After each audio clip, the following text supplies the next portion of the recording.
Okay, so a lot of people have been asking me what a structured walk looks like and asking me to do a video about it. So I decided to do one tonight. I've been holding off because, one, I think it's going to be a little bit more boring than people think. I think they assume I'm going to make her do all these fancy things on our walk, but it's going to be pretty boring. Walks are for the dog's enjoyment as well. So as long as she's not being a nuisance, I'm going to let her enjoy her walk. If I have to go to the leash, I'm going to say something before I go to the leash. So I might say leave it, or I might say with me before I pull on. When I say go to the leash, I mean use my leash. My leash is just there to keep animal control happy. But it's not, I'm only using it if she's already ignored something that's coming out of my mouth. She knows that her only job is to not pull on me and to stay somewhere on my left-hand side. She's not allowed to cross out here. She's not allowed to be behind me. But other than that, if she wants to sniff something and it's safe to sniff, if she wants to check something out, I'll let her check something out. We've done a lot of walking along main roads, and she knows she has to stay kind of in that area.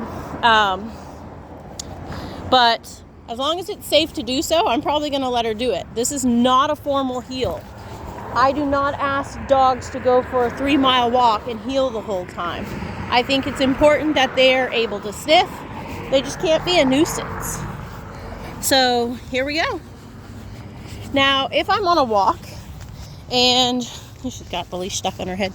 If I'm on a walk and she chooses to lay down, good girl, I will praise her.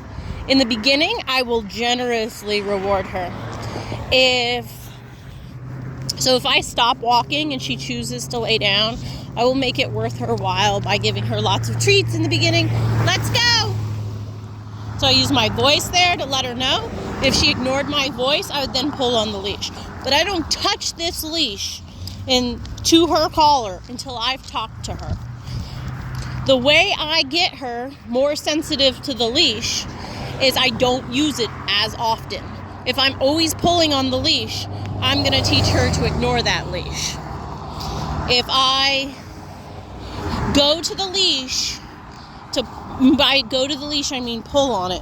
If I do that, it's because I've already asked her, good job. The other thing I'm going to heavily reward is when she looks at my face. Good girl. In the beginning, I will reward with food treats, won't I? But as she gets better, I'll just use my voice to let her know she's doing good. Yeah. Now,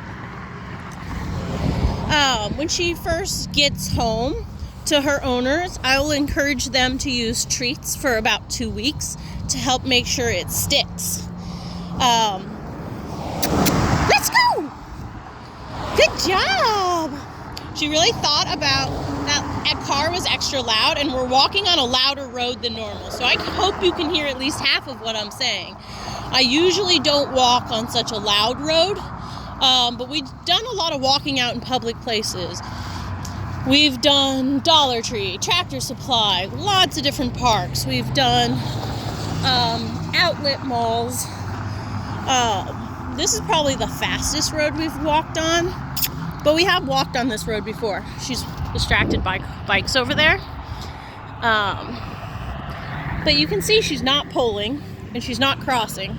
So if she keeps lagging, which, let's go! So I said let's go, and then I kind of did a double tap. Let's go! Good girl! So, let's go. So I didn't have to do a double tap that time. Let's go. She's just being a looky-loo. There's a lot of loud cars. Let's go. Good girl. So let's go is what I use if she's going too slow. Let's go. Which for her is a lot more than going too fast. If a dog is too fast, I'll use with me. And if they blow off with me, I will turn. Sometimes on our walks, especially if I have a nervous dog, I'm going to stop, but I'm going to have them use their body a little bit. Elle, let's go. Hop. Good girl. Hop. Good. Good And in the beginning, I'm using lots of food treats when they climb on stuff.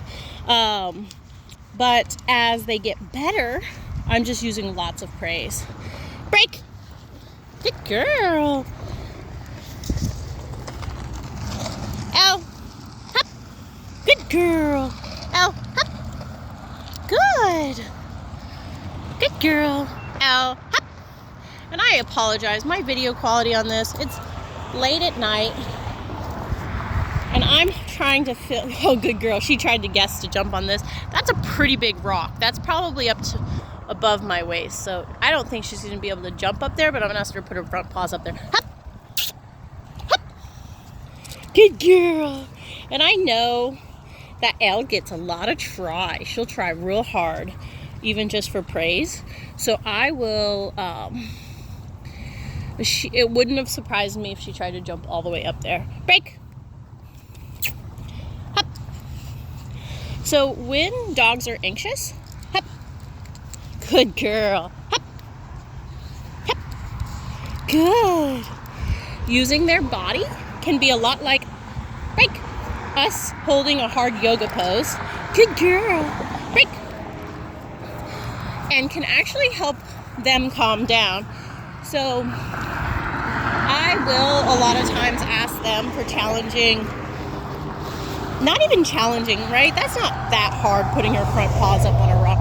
But I will ask them to use their body or to walk on awkward surfaces because it requires them to think about what their body's doing instead of getting trapped in that anxious cycle when those kids on the skateboards are coming back by. And we've still got traffic. So whenever we have multiple things like that with me, so I used with me that time, and I did use my leash.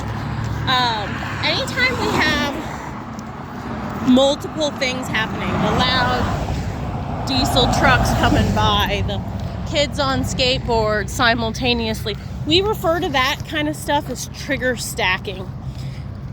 With me? Good.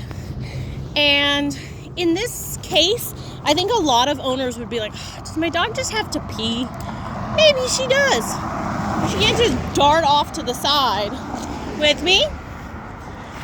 And so instead, I'm going to say, with me, maybe she does have to pee. So we're going to say, I'm going to make her heel a little bit or walk with me. And then I'm going to say, okay, break. And then I'm going to tell her, go potty. Now, anytime I take a dog for a walk, before I start asking them to walk nicely, I'm going to actually release them probably into a field to run around off leash, to go potty, to sniff some stuff, and then we're gonna go for a nice walk. Good girl. So this isn't really grass. There's not grass right in this area. So could be that she's not peeing because there's no grass. But it also could just be that she's not peeing because she doesn't have to, and I just let her pee in a field not too long ago. So it's probably more likely that she's darting into the grass because she's trying to get away from the loud cars. So we're going to keep walking. We tried to go into the Dollar Tree over there